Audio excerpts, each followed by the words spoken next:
¿Saben cuál es la razón? Porque esta investigación sobre las municiones que se están perdiendo en las fuerzas militares viene desde hace varios años atrás. ¿Por qué ahora se habla de esto? ¿Por qué no se habló en el momento de los atentados? ¿Por qué se aprovecha esta coyuntura de lo que está pasando con las aeronaves? Son dos temas que para algunos tienen relación.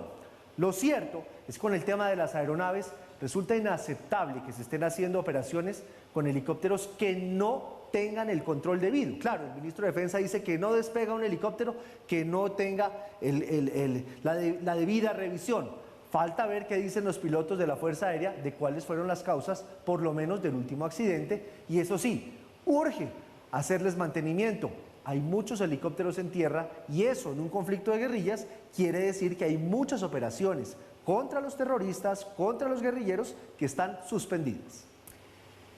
Cortina de humo, Giovanni, pues déjeme decirle que esa es una de las inquietudes y una de las hipótesis, además, que se ha tejido alrededor de esta denuncia que hace el presidente hoy, que de todas maneras hoy no es menor, ¿no? Porque aquí se estaría hablando de todo un entramado de corrupción, con unos alcances también enormes por parte de grupos criminales, y las cifras que están entregando con un inventario muy detallado, Mauricio, pues son bastante grandes, así que no hay que desestimar esa situación.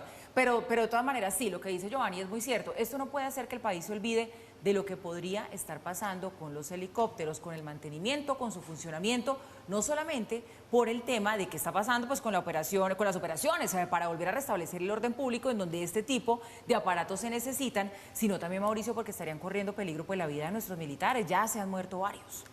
Yo creo que aquí conviene separar dos cosas, separar los hechos por una parte y la manera y el momento en que se comunican esos hechos. Cuando hay especulaciones e hipótesis acerca de si esto es una cortina de humo, en el sentido en que el presidente Petro anuncia el robo y presunto tráfico de estos más de 1000 artefactos militares, entre armas, municiones, etcétera, etcétera, de dos bases militares, justo al día siguiente de la tragedia, porque es una tragedia, por supuesto, de este accidente de uno de los helicópteros, por no haber recibido mantenimiento oportunamente. Ya ustedes han visto los comentarios en este noticiero y han visto la nota de Paula Granados, además. Cuando esas dos cosas se anuncian al tiempo, es casi que inevitable decir, bueno, como que una está tratando de tapar la otra. Pero esa es una discusión de comunicaciones que yo creo que se queda chiquita frente a la discusión sobre los hechos, que son gravísimos los dos. Independientemente de si se anuncian simultáneamente 24 horas después, el uno para tapar el otro, qué sé yo. Estamos ante, por una parte, una flotilla de helicópteros que la mitad se mantiene en tierra y la mitad que vuela se accidenta. ¿Por cuenta de qué? Por cuenta de falta de mantenimiento en una labor que el mismo gobierno ruso se ha ofrecido hacer desde el año 2022 y que el gobierno colombiano no ha hecho. Es decir, no ha aceptado esa cooperación de parte del gobierno ruso o de los contratistas rusos para hacerle mantenimiento a las aeronaves. En pocas palabras, omisión o negligencia del gobierno colombiano para hacerle mantenimiento a unas aeronaves que no solamente se mantienen la mitad en tierra, sino que las que vuelan se accidentan llevándose por delante vidas humanas. Cuando se comunica eso antes, después de lo otro, no es tan importante como el hecho mismo, que es gravísimo.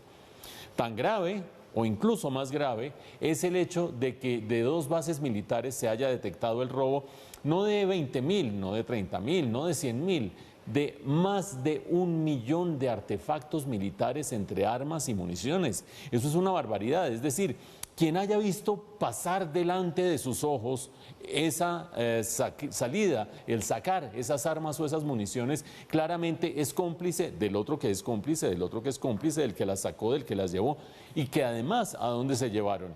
Se dice que hay redes internacionales de tráfico de armas y seguramente buena parte de esas municiones van a esas redes internacionales, pero mucho más grave, van al enemigo interno, entendido el enemigo interno como esos actores al margen de la ley que atentan de una u otra manera contra la institucionalidad y contra el Estado, Clan del Golfo, guerrilla, etcétera, etcétera.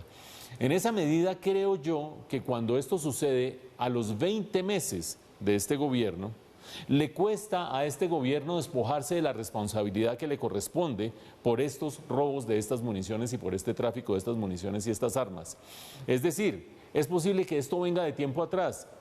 Y seguramente cuando el gobierno entró e hizo algunos cambios de más de 50 generales y más de 10 almirantes y qué sé yo, quizás algunas de las motivaciones hayan tenido que ver con corrupción relacionada con este tráfico de armas. Quizás, no lo sé, el gobierno lo sabe y lo sabe en concreto el ministro de la Defensa, Iván Velázquez, que ha hecho investigaciones al respecto. Pero 20 meses después, encontrarse con un arqueo de inventarios, ni siquiera es que hayan agarrado a alguien, con un arqueo de inventarios, encontrarse con este faltante, francamente sí es responsabilidad de este gobierno, sí es responsabilidad de este ministro y es responsabilidad del presidente Gustavo Petro, por supuesto. Habrá unos oficiales, habrá unos generales, habrá unos oficiales que tendrán que responder por esto y por supuesto, y hay que sanear la fuerza pública de esos oficiales, como lo está anunciando desde ya el ministro de la Defensa. Pero responsabilidad política, 20 meses después de posesionado este gobierno, sin lugar a dudas le cabe.